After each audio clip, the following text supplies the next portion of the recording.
Hey, this is Ryan with AGJ, coming to you this week with another tech tip. We're in Tampa, traveling for some training, and man, I don't know about you, but my cell phone battery does not like it. I'm on my third charge of the day. So today's tech tip is all about cell phone batteries, how to get the most from your battery, and we'll also talk about some chargers, some external chargers, including some cell phone cases that charge. So let's jump right in. So, if you're like me, you may be having some issues with your battery life. So here's some tips to help you get through the day. Now, most of our clients, and myself, I use an iPhone, but many of these tips are also relevant for Android or Windows mobile devices, so keep that in mind as we go through. Your features and buttons may be in a different place, but at the end of the day, many of the tips are the same. So, first thing to do, turn off Bluetooth. You'd be amazed at how much battery power Bluetooth uses, so turn it off when you don't need it. You'll definitely save some battery power. Next is the equalizer. So the equalizer is the feature under the music settings that lets you adjust bass and treble. While it's cool, if you don't need it, turn it off. You will definitely save some battery power if you're listening to music regularly by turning off the equalizer. Next is background app refresh. This is the cool feature that lets apps run in the background, so you could have maps open and updating while you're checking email. But the downside is that having more than one thing open at a time can definitely use more power. So turning off background app refresh will definitely help you extend that battery life a little bit longer. The next is software updates. Occasionally, Apple or any of the vendors will release software that's buggy, and sometimes it will make batteries drain quicker. As soon as they realize that, they work on a fix, and they'll release that fix in a software update. So by always installing the most up-to-date versions, you generally will have the cleanest, least buggy version. At the very least, if you think your battery is a problem, go check for an update to see if they've released a fix for your issue. The next is airplane mode. Turning on airplane mode turns off most of the antennas, most of the wireless features of the iPhone, and helps the battery last much, much longer. In fact, here's a cool trick. If you need to charge your phone in a hurry, put it into airplane mode. You can charge a phone twice as fast if it's in airplane mode than if it's not. Turn on Wi-Fi when possible. Wi-Fi uses less battery power than cellular data.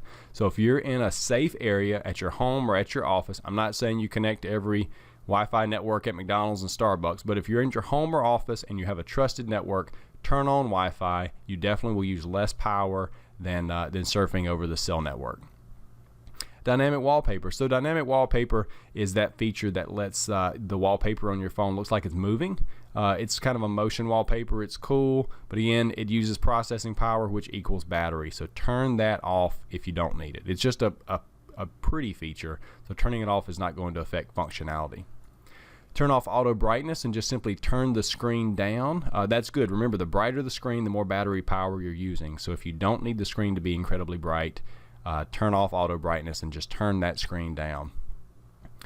Turn off reduce motion. Reduce motion is one of the accessibility features. Turn that off and you will definitely see an increase in battery life. I know for the longest time I had this turned on. It's automatic iTunes downloads. That means if I download a song on my phone, it will automatically be downloaded to my iPad, or if I download it on my computer, it will automatically be downloaded to my phone. Again, nice feature, but it uses lots of battery power. So turning off automatic iTunes and apps downloads will definitely give you more battery power. Charge it less often. Hopefully one day this will not be an issue, but batteries today, it's still a known issue. If you consistently charge your battery every time it hits 70%, it will start thinking that 70% is the new zero. So in the future, it will start running down once it hits 70%. It will start turning itself off. So simply run it down as low as you can go before you charge it. And that's the best advice there for getting the most life out of your battery. And then if you're like a lot of us, maybe you check it a little more often than you need to. Put it down. Just say no. Checking it obviously uses more battery power. I know it's kind of one of those obvious fixes, but most people don't think about it. Simply check it less.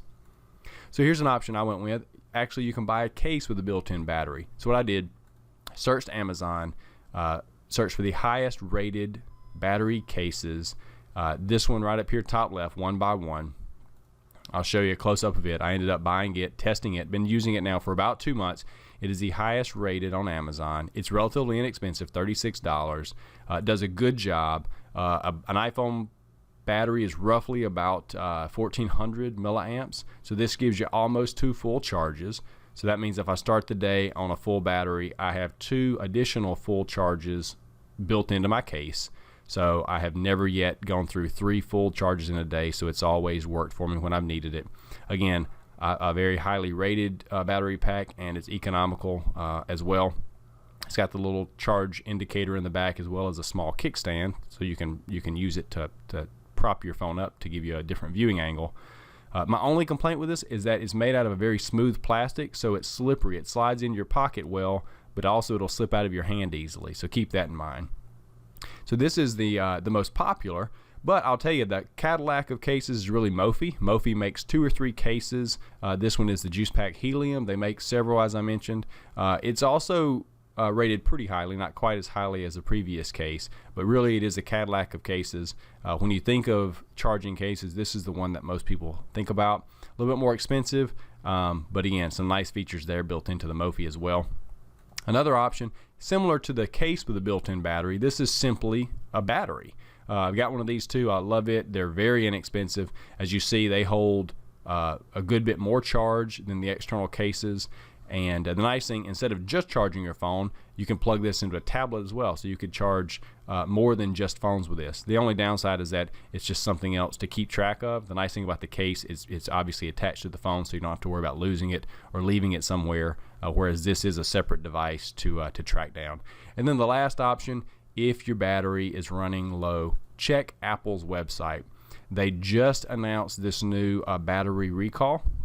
Turns out I punched in my serial number and I'm eligible. They say that the battery in my phone is eligible to be replaced for free. So if you are finding yourself constantly having battery issues, maybe this is where you want to start. Go to the Apple website. The address is at the bottom of the screen, and punch it in. Find out if you're eligible for a replacement. So thank you very much. Thanks for checking out our tech tip, and we will talk to you next week.